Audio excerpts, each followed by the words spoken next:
Sono sempre in compagnia del mio cesto di grano e vi voglio raccontare due dei tanti modi di dire che sono legati all'arte della coltivazione del grano. E siete curiosi di sapere quali sono? Allora io ve ne conto.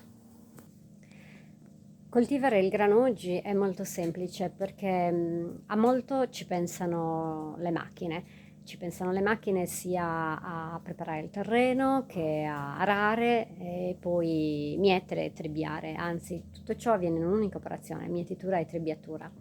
Per questo si utilizzano le mieti trebbia, ma mio nonno, che per tutta la vita, per gran parte della sua vita, ha coltivato il grano, ci raccontava di questa lunghissima filiera. Due modi di dire legati alle ultime fasi della preparazione, o meglio della produzione del grano. Il grano veniva mietuto, si incominciava subito dopo Sant'Antonio, più o meno a metà giugno, e si arrivava a luglio perché comunque si mieteva a mano e ci voleva tantissimo tempo. Poi bisognava prendere i covoni e trasportarli in luoghi adatti per la trebbiatura. Questi luoghi si chiamavano Orgiolasa e ce n'era anche una qui vicino a dove abito io, Sorgele d'Acqu. Erano luoghi molto ventilati perché il vento era necessario e fondamentale.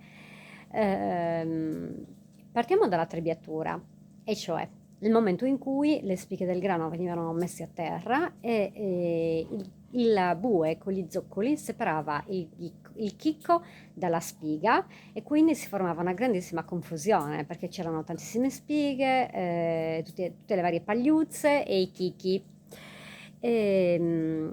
Il contadino poi con dei forconi chiamati trebusus separava la paglia, il grosso della paglia dal chicco che era più pesante e rimaneva a terra.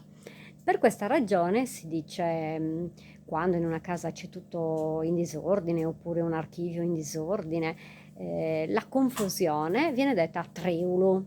C'è questo uno sreulu che non finiti, c'è una gran confusione che può essere sia legata agli oggetti o al chiasso delle persone.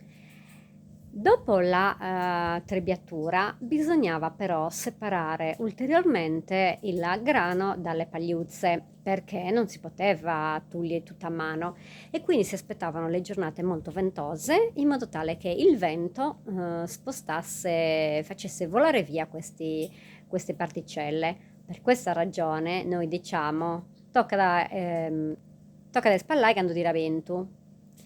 Ve ne ho parlato anche in un altro video di questo modo di dire legato alla festa de Sadiessa Sardegna, perché il nostro inno, quello dei sardi, finisce proprio con queste parole. Quando si tiene subentu è prezioso bentulare, cioè bisogna cogliere l'attimo. C'è il vento e allora via, che aiutiamo il grano a liberarsi dalle pagliuzze. Cogli l'attimo. Vi saluto e vi ringrazio per l'attenzione.